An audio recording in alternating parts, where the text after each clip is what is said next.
বন্ধুরা, আপনারা কি জানেন এই মেয়েটি এখানে কি করছে? আচ্ছা, জানেন না তো আমি বলে দিচ্ছি।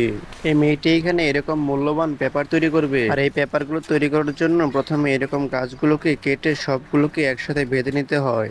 এরকম চিকন আরো অনেক গাছের প্রয়োজন হয়। তারপরে এই গাছগুলোকে একসাথে বেঁধে বাড়ি অব্দি নিয়ে আসতে হয়। আর বলে দিচ্ছি, জঙ্গল থেকে কিন্তু বাড়ি অনেক দূরে, তাই অনেক সময়ও লাগে। এখানে বাড়িতেও আগের থেকে এরকম অনেকগুলো গাছ রাখা আছে। তারপর প্রত্যেকটা গাছের থেকে এরকম ভাবে আলাদা আলাদা করে ছাল ছাড়িয়ে নেওয়া হয়। যেহেতু অনেকগুলো গাছ, তো এখানে অনেক বেশি সময়ের প্রয়োজন হয়। বন্ধুরা, আপনাদের জন্য অনেক কষ্ট করে ভিডিও বানাই। আমার বানানো ভিডিও যদি আপনাদের কাছে একটু ভালো লাগে, একটা ভিডিওতে একটা লাইক এবং একটা কমেন্ট করে দিন। চ্যানেলটাকেও সাবস্ক্রাইব করে দিন।